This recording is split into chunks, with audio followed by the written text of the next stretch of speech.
সাথে বসবে অথবা রাজনৈতিক দলগুলিকে এগুলি লিখিতভাবে দেবে, দেওয়ার পর রাজনৈতিক দলগুলির কাছ থেকে লিখিতভাবে মন্তব্য চাইবে। প্রধান উপদেষ্টা মহোদয় বলেছিলেন এটাই তিনি করবেন, কিন্তু মাঠে এসে দেখলাম এটা উল্টা হচ্ছে।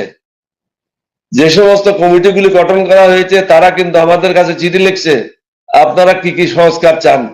অর্থাৎ প্রধান উপদেষ্টা যেটা রাজি হয়েছিল, আমরা যে পরামর্শ দিয়েছিলাম এর ধারে কাছেও নাই।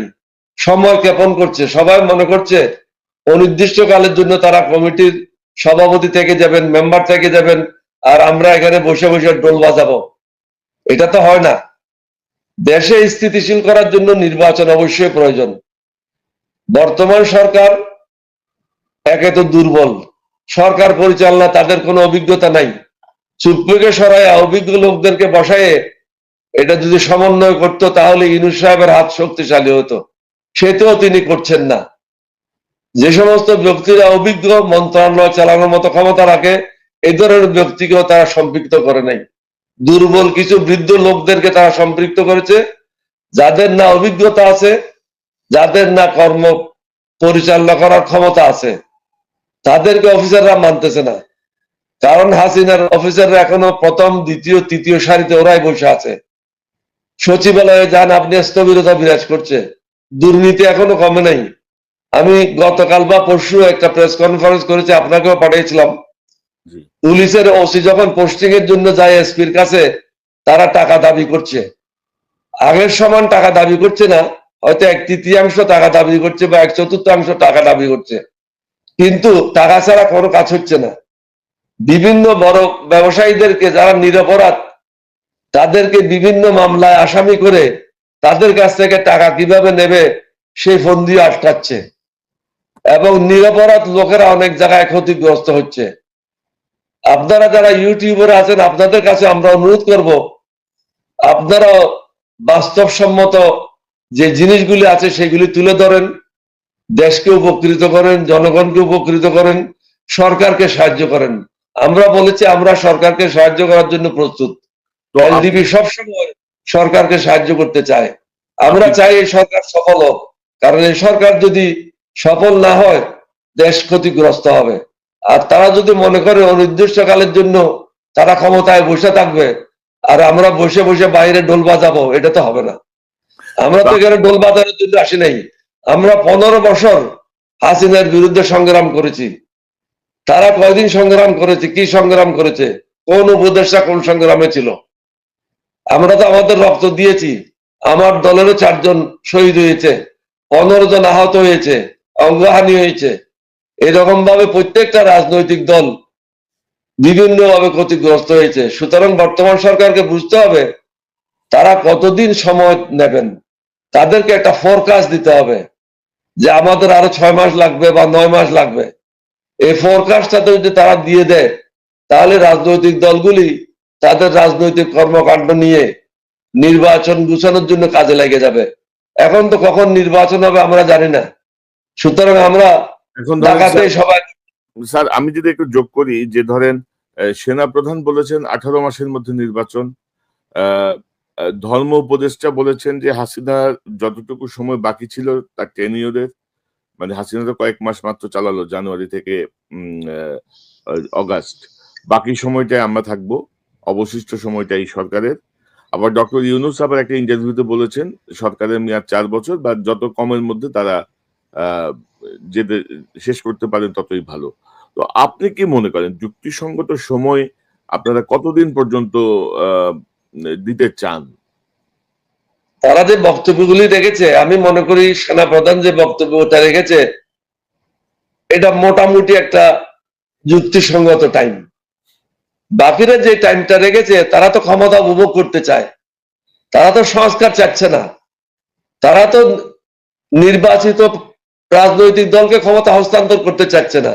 তাহলে তারা 4 বছর আর 3 বছরের কথা বলতো না। ক্ষমতা মজা পেয়ে গেছে, হঠাৎ ফ্ল্যাগ পেয়ে গেছে, গাড়ি বাড়ি পেয়ে গেছে, মনে হচ্ছে এখন রাজার রাজপুত্র সেজে গেছে। আসলে ব্যাপারটা সেটা না। রাজনৈতিক দলগুলি 6 মাস পর থেকে রাস্তায় নামবে, তখন পালানোর রাস্তাও পাবে না। সুতরাং যত দ্রুত সম্ভব তাদেরকে একটা ফোরকাস্ট দিতে হবে। তারা যদি মনে করে বাইরেও সামলাবে, ঘরও সামলাবে, শেষ পর্যন্ত আমও যাবে, ছালাও যাবে, পালানোর রাস্তাও পাবে না। হাসিনা তো কোনো প্রকারে পালাই গেছিল, বাকিরা কিন্তু পালানোর জায়গাও পাবে না। রাজনৈতিক দলগুলি অনির্দিষ্টকালের জন্য অপেক্ষা করে বসে থাকবে না, এটা তাদেরকে বুঝতে হবে।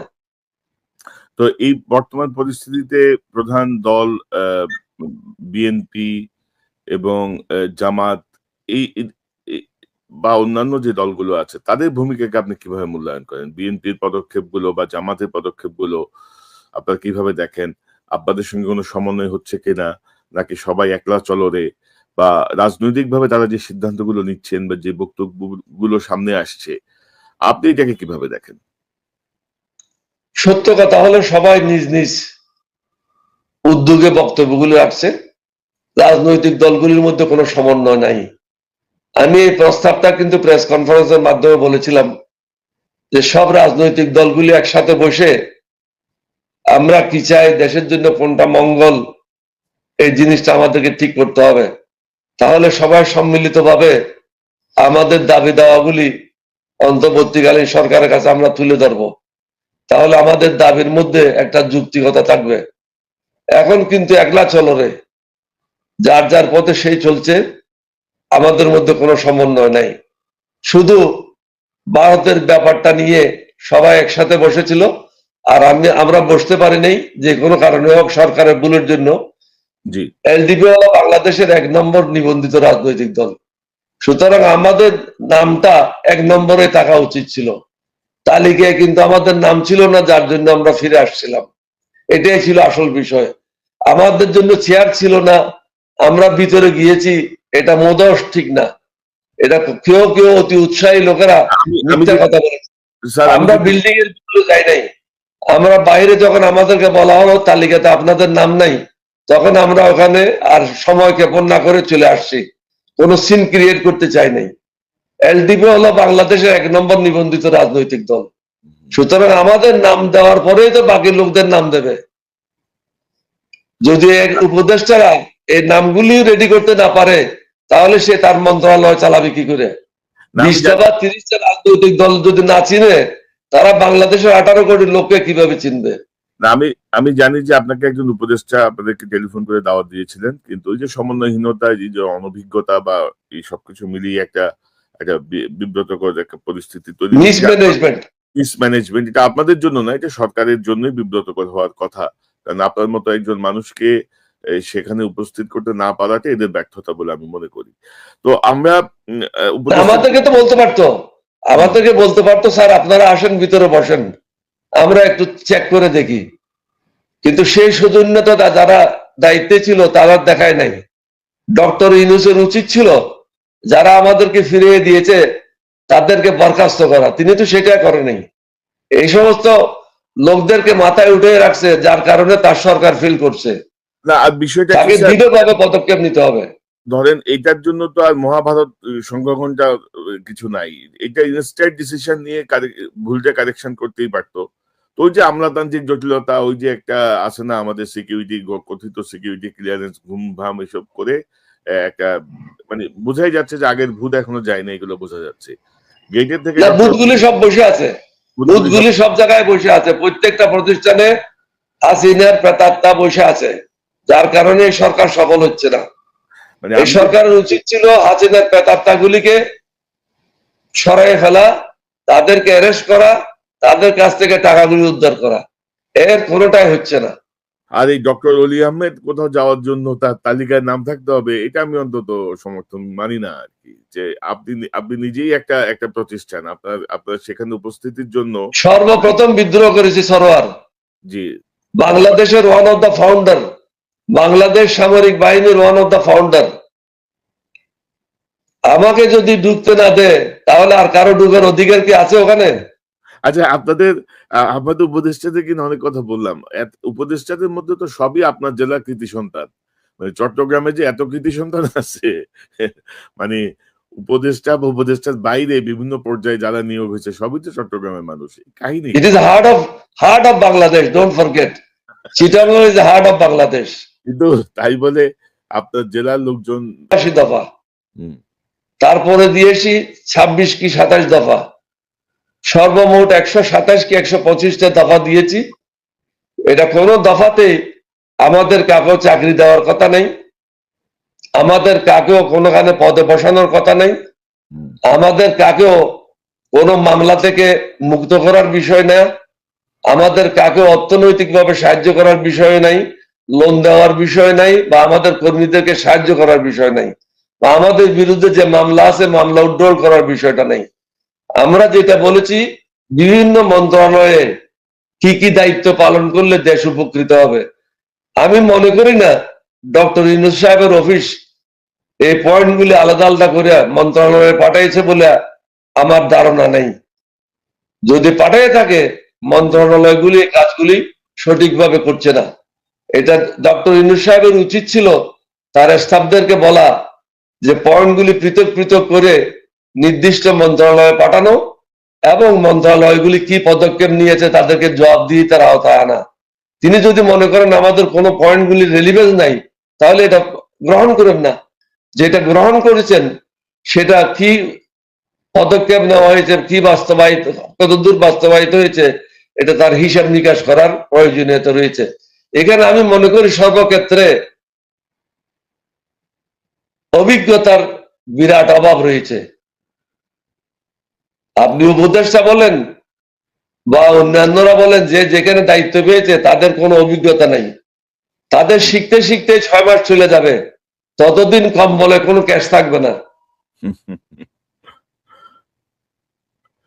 এখন এখন ধরেন স্যার, আরেকটা বিষয় যেটা আমি জানতে চাচ্ছি যে উপদেষ্টারা একটা ধারণা দেওয়ার চেষ্টা করছেন বিভিন্ন সময়, আমরা যেটা দেখছি যারই গত 15 বছরে যেই জঞ্জাল, এই জঞ্জাল এত সহজে সরানো সম্ভব না, অনেক সময় লাগবে, এই লাগবে। তা আপনি কি মনে করেন যে 4 মাসে তাদের মানে আহ, যে কাজের যে মূল্যায়ন, সেই মূল্যায়নে তারা কি আসলে বুঝতে পারছে যে তাদের মানে কি জঞ্জাল তারা সরাইতে পারছে এ পর্যন্ত, বা এটা এত কঠিন কেন মনে হচ্ছে?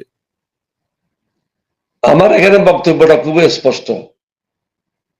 আপনারা যদি না পারেন এই জঞ্জাট সরানোর, তাহলে আপনারা কেন দায়িত্ব নিলেন?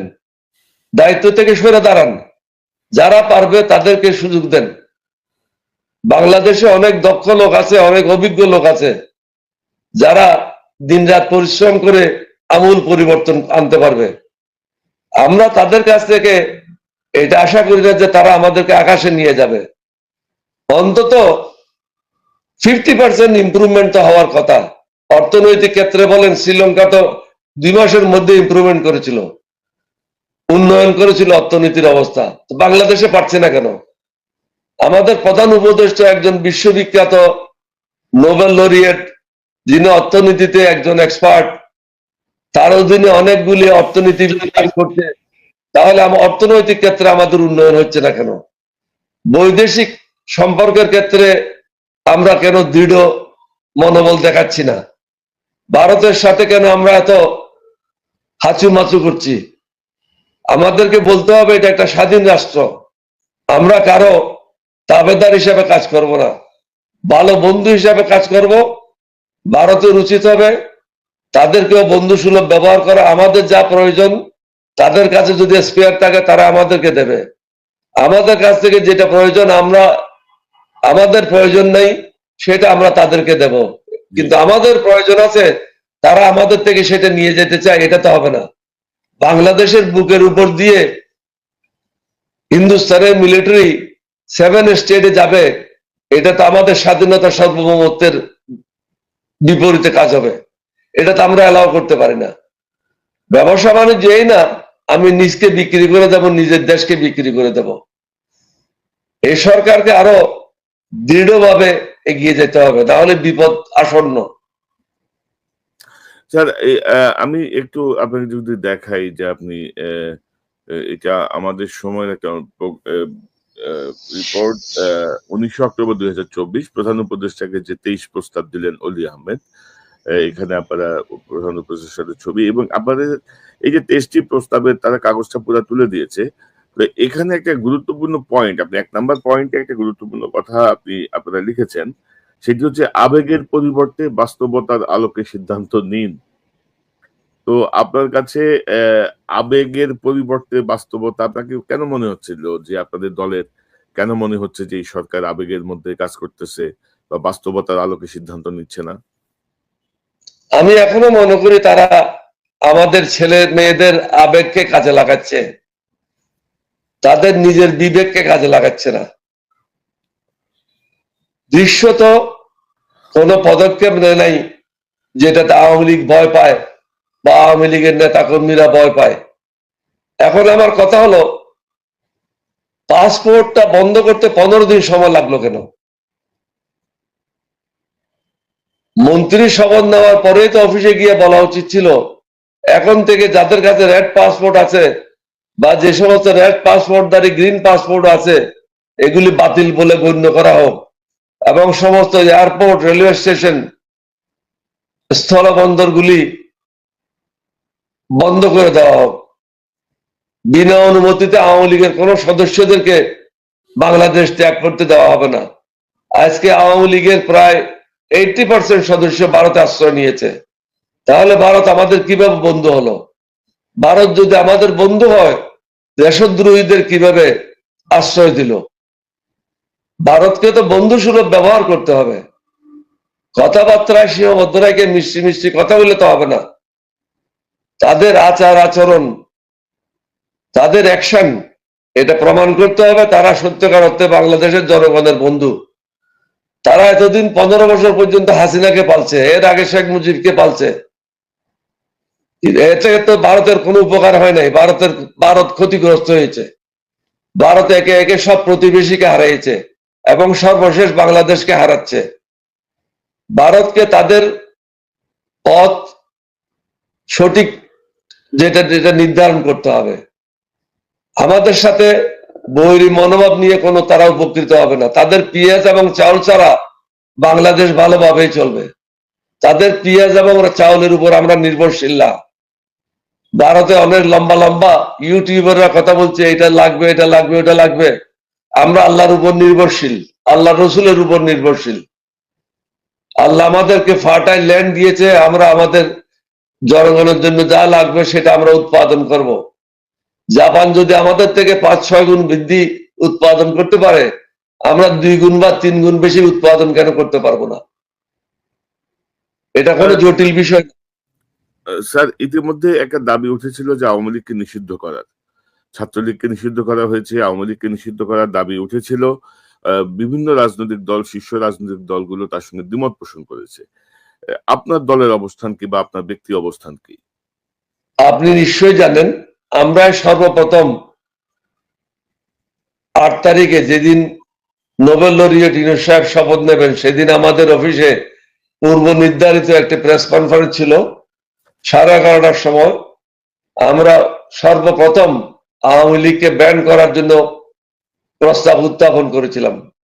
আমরা আশা করেছিলাম বড় বড় রাজনৈতিক দলগুলির সমস্যার কথা বলবে, কিন্তু দুঃখের বিষয় হলো আমাদের অনেকে আওয়ামী লীগের প্রতি প্রেম প্রীতি প্রদর্শন করছে, কিন্তু তারা বুঝছে না মাকড়সা যখন ঘর বানায় পরে কিন্তু নিজেই নিজের জালে বন্ধ হয়ে মারা যায়। আওয়ামী লীগ কারো বন্ধু না। 1971 সালের পর থেকে তারা যে সমস্ত ব্যবহার করেছে প্রত্যেকটা রাজনৈতিক দলের সাথে, প্রত্যেকটা রাজনৈতিক দলকে সেগুলি চিন্তা ভাবনা করে পদক্ষেপ নিতে হবে। আওয়ামী লীগ কোন রাজনৈতিক দলের বন্ধু না, আওয়ামী লীগও না, জাতীয় পার্টিও না। এই দুইটা পার্টিকে রাজনীতি করা থেকে বিরত রাখতে হবে। প্রয়োজনে নতুন আইন করে তাদের রাজনীতি বন্ধ করতে হবে, কারণ তাদের রাজনীতি হলো দেশ ধ্বংসের রাজনীতি, অর্থনীতি ধ্বংসের রাজনীতি, লুটপাটের রাজনীতি। আপনি হিন্দুদের কথা বললেন, 1971 সালের পরে বাংলাদেশে শুধু একটাই রাজনৈতিক দল ছিল, সেটা হলো আওয়ামী লীগ। মুসলিম লীগের কোনো অস্তিত্ব ছিল না। সুতরাং হিন্দুদের ঘর বাড়ি কারা দখল করেছে? আওয়ামী লীগ দখল করেছে। হিন্দুদের সম্পত্তি কে দখল করেছে? আওয়ামী লীগ করেছে। তাদের ব্যবসা প্রতিষ্ঠান কে দখল করেছে? আওয়ামী লীগ করেছে। তাদের মা বোনের উপর কে আক্রমণ করেছে? আওয়ামী লীগ করেছে। বস্তুত শহীদ রাষ্ট্রপতি জিয়াউর রহমানের সময় 1976 সালে সর্বপ্রথম তাদের দুর্গাপূজা মণ্ডপে তৎকালীন বিডিআর কে এমপ্লয় করা হয় এবং তাদের নিরাপত্তা নিশ্চিত করা হয়। এর আগে কিন্তু তারা নির্বিঘ্নে দুর্গাপূজাগুলি করতে পারে নাই। আওয়ামী লীগের ছেলেরা তাদের মেয়েদের উপর আক্রমণ করেছে, তাদের মেয়েদেরকে নির্যাতন করেছে বিভিন্নভাবে। হিন্দুদেরকে এটা বুঝতে হবে আওয়ামী লীগ তাদের বন্ধু না। আজকে হারে হারে টের পাচ্ছে, দেশের মূল্য বৃদ্ধি যখন হয় হিন্দুদের জন্য কোনো আলাদা দাম হয় না, সবাইকে একই দামে কিনতে হয়। সুতরাং তাদেরকেও বুঝতে হবে বাংলাদেশের আইন মেনে বাংলাদেশের নাগরিক হিসাবে তাদেরকেও সমতালে রাজনীতিতে অংশগ্রহণ করে সমান অধিকার তাদের জন্য নিশ্চিত করতে হবে। তো ধরেন স্যার, এই যে আপনিও নির্বাচনী রোডম্যাপের কথা বলছিলেন, তো আপনি কি মনে করেন নির্বাচনী রোডম্যাপটা আসলে কেমন হওয়া উচিত? কতদিনের মধ্যে আপনারা নির্বাচন চান? এর মধ্যে আপনি জানেন যে 11টা সংস্কারের কমিটি হয়েছে। এর মধ্যে সংবিধান সংস্কার আছে, প্রশাসন আছে, পুলিশ আছে, বিচার বিভাগ আছে। তো স্টুডেন্ট যারা আছেন, সমন্বয়ক বা একটা অংশ বলছেন যে সংস্কারের পরে নির্বাচন। এখন এই সংস্কারের বিষয়টাকে আপনি কিভাবে দেখেন, বা নির্বাচনী যে রোডম্যাপ আপনি চাচ্ছেন সেই জায়গাটা আপনার প্রত্যাশা কি? সংস্কার সম্বন্ধে বলি, প্রথমে প্রধান উপদেষ্টা মহোদয়কে আমি পরামর্শ দিয়েছিলাম, যাদেরকে আপনি সংস্কারের দায়িত্ব দিয়েছেন তাদেরকে বলেন তাদের মেম্বারদেরকে সাথে নিয়ে প্রথমে একটা ফর্মুলেট করবে কি কি সংস্কার তারা করতে চায়। এরপরে ছোট আকারে যে সমস্ত বড় বড় বড় এক্সপার্টরা আছে ঢাকাতে, তাদেরকে নিয়ে বসে তারা যে জিনিসগুলি ঠিক করেছে সেইগুলি ঠিক আছে কিনা বা আরো কিছু সংস্কার প্রয়োজন কিনা সেটা নির্ণয় করতে হবে। এটা ফাইনাল করার পরে তৃতীয় পর্যায়ে আমরা বলেছিলাম সমগ্র বাংলাদেশ থেকে যারা এক্সপার্ট আছে তাদের মাধ্যমে প্রত্যেকটা কমিটি কর্মশালা করবে, কর্মশালা করে তাদের খসড়াটা চূড়ান্ত করবে। খসড়াটা চূড়ান্ত করার পর রাজনৈতিক দলগুলির সাথে বসবে, অথবা রাজনৈতিক দলগুলিকে এগুলি লিখিতভাবে দেবে। দেওয়ার পর রাজনৈতিক দলগুলির কাছ থেকে লিখিতভাবে মন্তব্য চাইবে। প্রধান উপদেষ্টা মহোদয় বলেছিলেন এটাই তিনি করবেন, কিন্তু মাঠে এসে দেখলাম এটা উল্টা হচ্ছে। যে সমস্ত কমিটিগুলি গঠন করা হয়েছে তারা কিন্তু আমাদের কাছে চিঠি লিখছে আপনারা কি কি সংস্কার চান। অর্থাৎ প্রধান উপদেষ্টা যেটা রাজি হয়েছিল, আমরা যে পরামর্শ দিয়েছিলাম এর ধারে কাছেও নাই। সময় ক্ষেপণ করছে, সবাই মনে করছে অনির্দিষ্টকালের জন্য তারা কমিটির সভাপতি থেকে যাবেন, মেম্বার থেকে যাবেন, আর আমরা এখানে বসে বসে ডোল বাজাবো। এটা তো হয় না। দেশে স্থিতিশীল করার জন্য নির্বাচন অবশ্যই প্রয়োজন। বর্তমান সরকার একে তো দুর্বল, সরকার পরিচালনা তাদের কোনো অভিজ্ঞতা নাই। চুপ্পুকে সরায় অভিজ্ঞ লোকদেরকে বসায়ে এটা যদি সমন্বয় করতো তাহলে ইউনূস সাহেবের হাত শক্তিশালী হতো, সেটাও তিনি করছেন না। যে সমস্ত ব্যক্তিরা অভিজ্ঞ, মন্ত্রণালয় চালানোর মতো ক্ষমতা রাখে, এই ধরনের ব্যক্তিকেও তারা সম্পৃক্ত করে নাই। দুর্বল কিছু বৃদ্ধ লোকদেরকে তারা সম্পৃক্ত করেছে, যাদের না অভিজ্ঞতা আছে, যাদের না কর্ম পরিচালনা করার ক্ষমতা আছে, তাদেরকে অফিসাররা মানতেছে না। কারণ হাসিনার অফিসাররা এখনো প্রথম, দ্বিতীয়, তৃতীয় সারিতে ওরাই বসে আছে। সচিবালয়ে যান, আপনি স্থবিরতা বিরাজ করছে, দুর্নীতি এখনো কমে নাই। আমি গতকাল বা পরশু একটা প্রেস কনফারেন্স করেছি, আপনাকেও পাঠিয়েছিলাম। পুলিশের ওসি যখন পোস্টিং এর জন্য যায় এসপির কাছে, তারা টাকা দাবি করছে। আগের সমান টাকা দাবি করছে না, হয়তো 1/3 টাকা দাবি করছে বা 1/4 টাকা দাবি করছে, কিন্তু টাকা ছাড়া কোনো কাজ হচ্ছে না। বিভিন্ন বড় ব্যবসায়ীদেরকে যারা নিরপরাধ তাদেরকে বিভিন্ন মামলায় আসামি করে তাদের কাছ থেকে টাকা কিভাবে নেবে সেই ফন্দিও আটকাচ্ছে, এবং নিরপরাধ লোকেরা অনেক জায়গায় ক্ষতিগ্রস্ত হচ্ছে। আপনারা যারা ইউটিউবার আছেন, আপনাদের কাছে আমরা অনুরোধ করব, আপনারাও বাস্তবসম্মত যে জিনিসগুলি আছে সেগুলি তুলে ধরেন, দেশকে উপকৃত করেন, জনগণকে উপকৃত করেন, সরকারকে সাহায্য করেন। আমরা বলেছি আমরা সরকারকে সাহায্য করার জন্য প্রস্তুত। এলডিপি সবসময় সরকারকে সাহায্য করতে চায়। আমরা চাই এই সরকার সফল হোক, কারণ এই সরকার যদি সফল না হয় দেশ ক্ষতিগ্রস্ত হবে। আর তারা যদি মনে করে অনির্দিষ্টকালের জন্য তারা ক্ষমতায় বসে থাকবে আর আমরা বসে বসে বাইরে ঢোল বাজাবো, এটা তো হবে না। আমরা তো এখানে ঢোল বাজানোর জন্য আসি নাই। আমরা 15 বছর হাসিনার বিরুদ্ধে সংগ্রাম করেছি। তারা কয়দিন সংগ্রাম করেছে, কি সংগ্রাম করেছে, কোন উপদেষ্টা কোন সংগ্রামে ছিল? আমরা তো আমাদের রক্ত দিয়েছি। আমার দলেরও 4 জন শহীদ হয়েছে, 15 জন আহত হয়েছে, অঙ্গহানি হয়েছে। এরকম ভাবে প্রত্যেকটা রাজনৈতিক দল বিভিন্নভাবে ক্ষতিগ্রস্ত হয়েছে। সুতরাং বর্তমান সরকারকে বুঝতে হবে তারা কতদিন সময় নেবেন, তাদেরকে একটা ফোরকাস্ট দিতে হবে যে আমাদের আরো 6 মাস লাগবে বা 9 মাস লাগবে। এই ফোরকাস্টটা যদি তারা দিয়ে দেয় তাহলে রাজনৈতিক দলগুলি তাদের রাজনৈতিক কর্মকাণ্ড নিয়ে নির্বাচন গুছানোর জন্য কাজে লেগে যাবে। এখন তো কখন নির্বাচন হবে আমরা জানি না। সুতরাং আমরা এখন ধরেন ঢাকাতে সবাই স্যার, আমি যদি একটু যোগ করি যে ধরেন সেনা প্রধান বলেছেন 18 মাসের মধ্যে নির্বাচন। ধর্ম উপদেষ্টা বলেছেন যে হাসিনার যতটুকু সময় বাকি ছিল তার টেনিয়রের, মানে হাসিনা তো কয়েক মাস মাত্র চালালো, জানুয়ারি থেকে অগাস্ট, বাকি সময়টাই আমরা থাকবো, অবশিষ্ট সময়টা এই সরকারের। আবার ডক্টর ইউনূস আবার একটা ইন্টারভিউতে বলেছেন সরকারের মেয়াদ 4 বছর বা যত কমের মধ্যে তারা আহ যেতে শেষ করতে পারেন ততই ভালো। তো আপনি কি মনে করেন যুক্তিসঙ্গত সময় আপনারা কতদিন পর্যন্ত আহ দিতে চান? তারা যে বক্তব্যগুলি রেখেছে, আমি মনে করি সেনা প্রধান যে বক্তব্যটা রেখেছে এটা মোটামুটি একটা যুক্তিসঙ্গত টাইম। বাকিরা যে টাইমটা রেখেছে তারা তো ক্ষমতা উপভোগ করতে চায়, তারা তো সংস্কার চাচ্ছে না, তারা তো নির্বাচিত রাজনৈতিক দলকে ক্ষমতা হস্তান্তর করতে চাচ্ছে না। তাহলে তারা 4 বছর আর 3 বছরের কথা বলতো না। ক্ষমতা মজা পেয়ে গেছে, হঠাৎ ফ্ল্যাগ পেয়ে গেছে, গাড়ি বাড়ি পেয়ে গেছে, মনে হচ্ছে এখন রাজার রাজপুত্র সেজে গেছে। আসলে ব্যাপারটা সেটা না। রাজনৈতিক দলগুলি 6 মাস পর থেকে রাস্তায় নামবে, তখন পালানোর রাস্তা পাবে না। সুতরাং যত দ্রুত সম্ভব তাদেরকে একটা ফোরকাস্ট দিতে হবে। তারা যদি মনে করে বাইরেও সামলাবে, ঘরও সামলাবে, শেষ পর্যন্ত আমও যাবে, ছালাও যাবে, পালানোর রাস্তাও পাবে না। হাসিনা তো কোনো প্রকারে পালিয়ে গেছিল, বাকিরা কিন্তু পালানোর জায়গাও পাবে না। রাজনৈতিক দলগুলি অনির্দিষ্টকালের জন্য অপেক্ষা করে বসে থাকবে না, এটা তাদেরকে বুঝতে হবে। তো এই বর্তমান পরিস্থিতিতে প্রধান দল বিএনপি এবং জামাত এই বা অন্যান্য যে দলগুলো আছে তাদের ভূমিকাকে আপনি কিভাবে মূল্যায়ন করেন? বিএনপির পদক্ষেপগুলো বা জামাতের পদক্ষেপগুলো আপনারা কিভাবে দেখেন?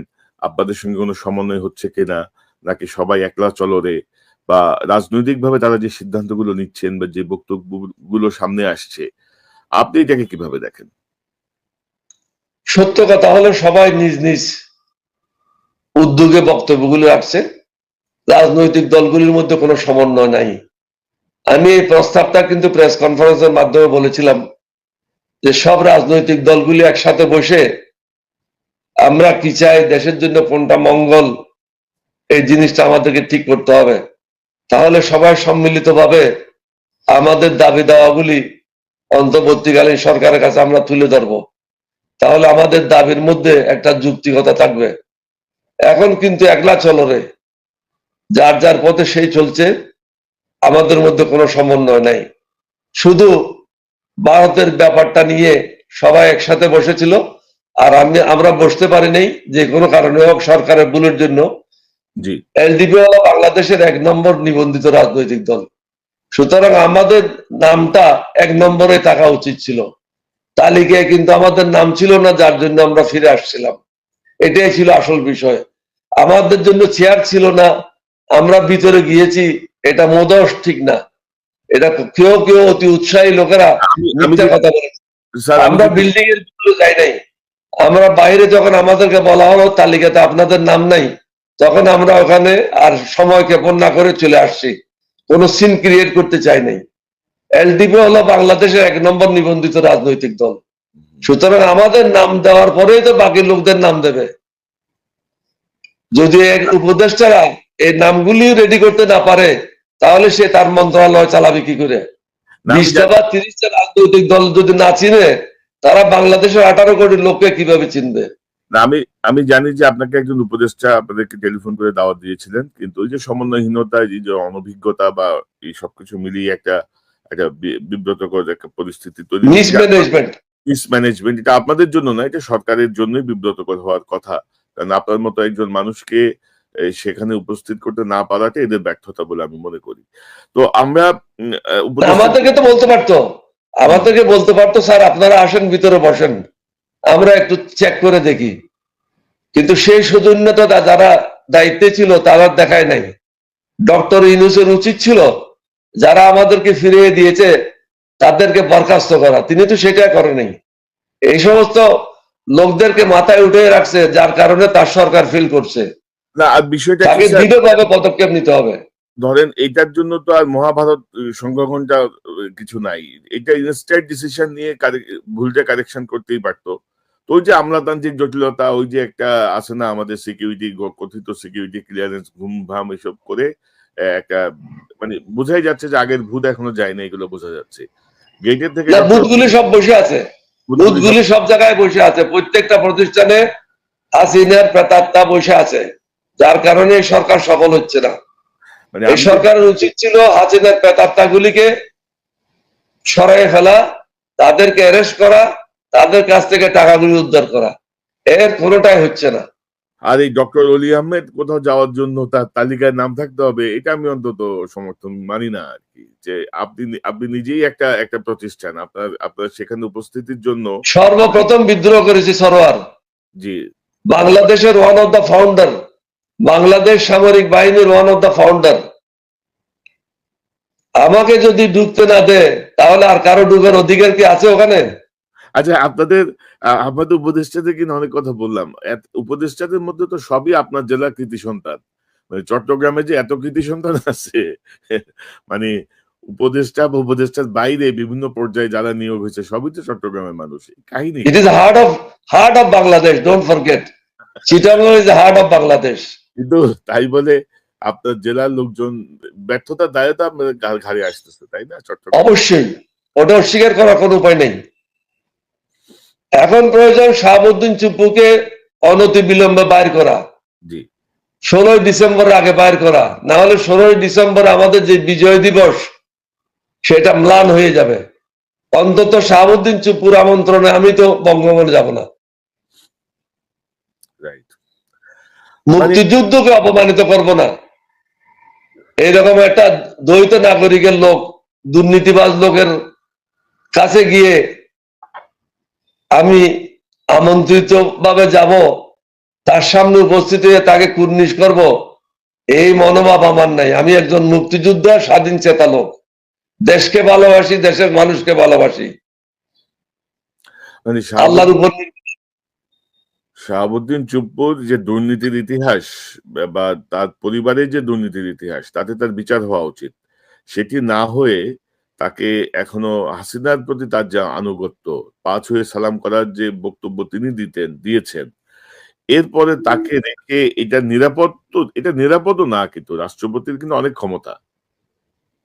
নিরাপদ তো নাই, বরং আওয়ামী লীগেরা যারা লুকিয়েছিল আমাদের রাজনৈতিক দলের কিছু কর্মকাণ্ড এবং শাহাবুদ্দিন চুপ্পুর কারণে তারা উৎসাহিত ফিল করছে, কারণ তারা মনে করছে সরকার দুর্বল, না হলে শাহাবুদ্দিন চুপ্পুকে সরাচ্ছে না কেন?